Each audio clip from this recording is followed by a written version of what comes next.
You don't know how you met me, you don't know why you can't turn around and say goodbye. Whoops, whoops, whoops! Hindi po tayo kakanta ngayon. Ayan, bagkus tayo ay tatalakay sa isang bagay o matatawag nating something na napanood ko sa YouTube. Ito ay patungkol sa mga pick-up lines o mga Filipino bannats daw na tinatawag nila. Medyo nagkaroon ako ng konting interest dito kasi medyo sabihin natin nakakairita na mapanood lahat ng klase ng video na yon na nag-iisa lamang ang nilalaman. Oo, halos pareha sa mga pick-up lines na binibitawan. Ayan. Para sa akin lang naman, kapag mag-upload tayo ng pick-up lines, siguraduhin natin na hindi na nagamit ng iba at hindi natin kinopya sa iba. Oo. Ayan, medyo magbibigay tayo ng tip kung paano ba gumawa ng pick-up line at paano magbitaw ng pick-up line. Okay?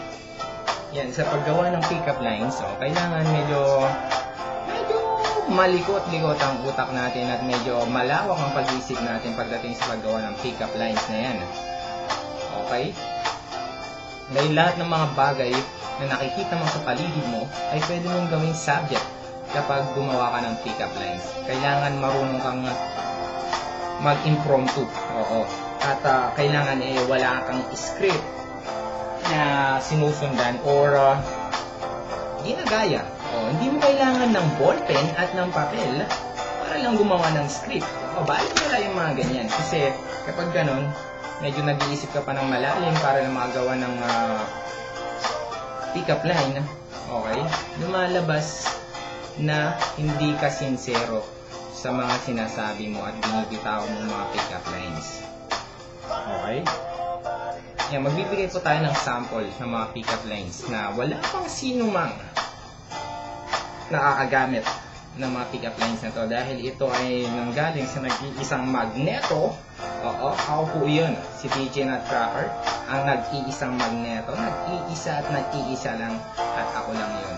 Uulitin ko, nag-iisa lang dahil wala na akong kapantay at kapares. Talagang. Okay. So yan, ibibitaw ko natin ang unang pick-up line. Okay, medyo English to. Sana hindi magdugo ang ilong ko. May mahirap ibitaw kasi medyo English nga. Ayan. Pero maganda to. Dapat nga lang kapag binitawan mo ang pick-up line na to, kampante na sa yung babae at nandun na yung tiwala. At siguraduhin mo, ulitin ko na kaya niyang tanggapin lahat ng klase ng pick-up line na pwede mong bitawan. Ito na, isa pang sample. Okay? Miss, can I call you Summer? Siyempre, medyo mag-iisip siya ngayon, bakit mo siya tinatawag na Summer? Diba? Hindi naman Summer ang pangalan niya. So, kapag sinabi mo, Miss, can I call you Summer?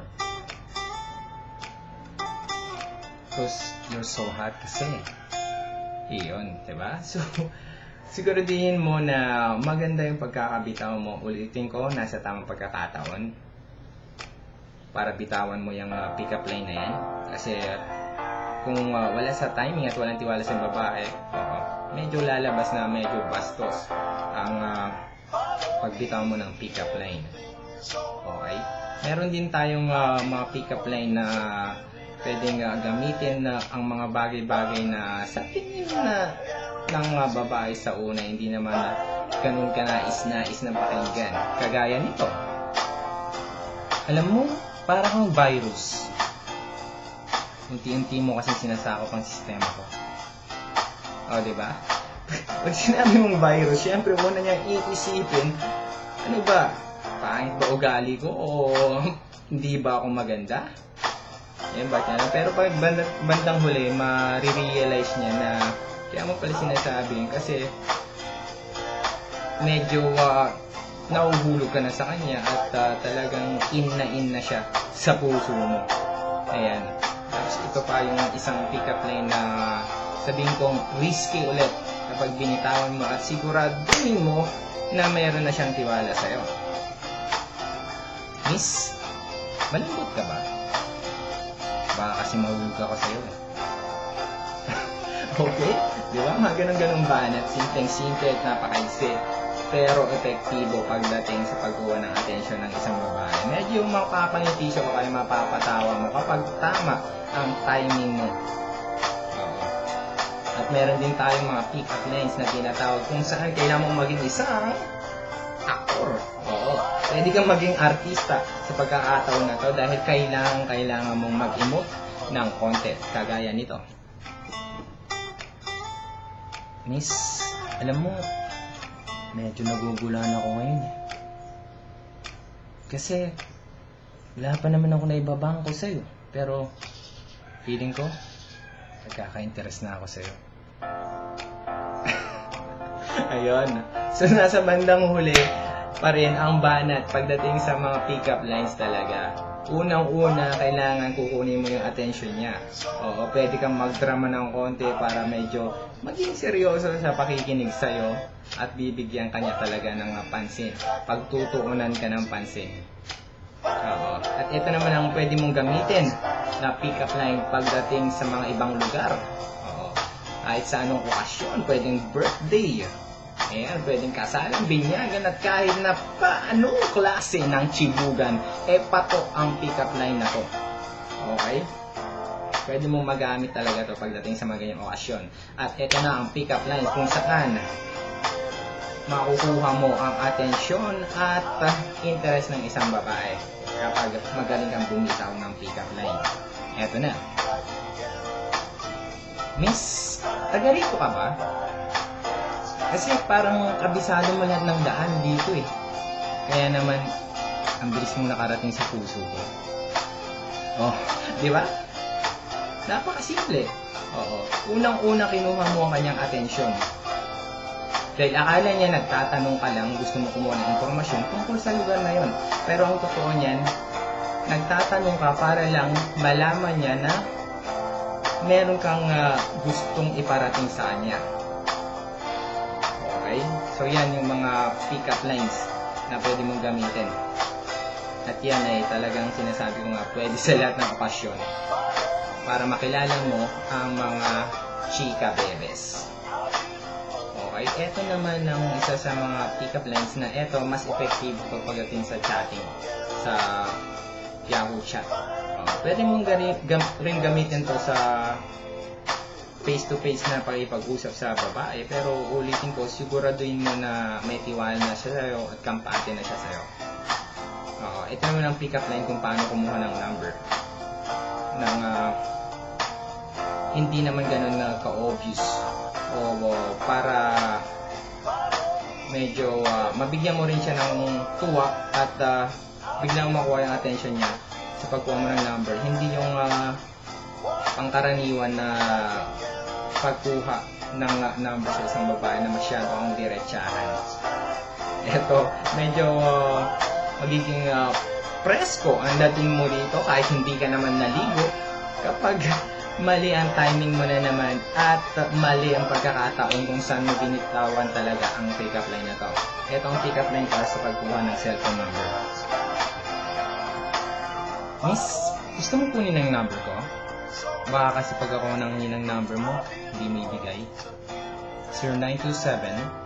0927-711-14344. Save mo number ko sa CP mo. Name ko sa puso mo. Ayan. Diba? Nasa pagbibitaw lamang po ng pick-up line. Nasa klase ng pagbibitaw ng pick-up line. Okay? Kung paano maging epektibo yung pakikipag-communicate mo sa babae. Ayan. So, ulitin ko, kapag naging tamang pagbitaw mo at nasa tamang pagkakataon, hindi ganun ang dating na maging parang napaka-presko mo. Ulitin ko, kahit hindi ka naman naligo ng 10 araw, hindi ganun yung impact sa babae na para bang sobrang ang yabang mo kapag dating na bakit gusto niya ko yung number mo. Ginawa mo lang yung sa bandang unan, ba't gusto mo kunin yung number ko para kunin yung attention niya, di ba? Siyempre maguguluhan siya, medyo sa una, parang nandun na yung pwedeng matrigger yung galit niya or pagkasungit niya, Pero kapag magandang pagkakabitaw mo, sabi ko nga kapag nabid mo na yung trust at confidence niya sa'yo, eh medyo maglalaylo yung galit niya at mapapalitan ng ngiti at pagkakagulat. Oo, malulurky-lurky na naman siya kung bakit ganun ang banat mo. Ayan. Yan po mga sample ng mga magneto pick-up lines. Okay? At muli po, sa pagbibitaw ng pick-up lines, sa mga bagay-bagay na hindi natin dapat kalimutan. Okay? Unang-una, dapat sincero ka sa babae. Okay? Pangalawa, dapat alam mo yung timing ng pagbibitaw ng pick-up line. Pangatlo, dapat medyo malikot ang pag-iisip mo para magkaroon ka ng idea kung paano may compose yung pick-up line na yan. At pang-apat, okay, para sa pagbibitaw ng pick-up line, eh, siguraduhin mo na original at galing lang sa'yo para makita naman ng babae na binibitawan mo na talagang sincero ka nga sa nararamdaman mo at hindi siya mababatrip sa'yo. O, baka mamaya yung mga binibitawan mo ay punong-puno na sa cellphone niya ng mga ganong pinapadala ng mga lalaki. Okay, so sa mga susunod na videos natin, doon natin ibabanat talaga yung mga magagandang pick-up lines. Nagpasok lang tayo ng pick-up lines ngayon para lang magkaroon ng sample ng mga original na composition natin pagdating sa pick-up lines. Ayan, at muli, ito po ang nag-iisang magnet, si DJ Nutcracker, ang nagsasabing paalam! Naging bakla lang ulit. Okay, so until next time, abangan po ang mga malulupit na pick-up lines galing kay Magneto at yan po ay lalatag natin sa susunod na video.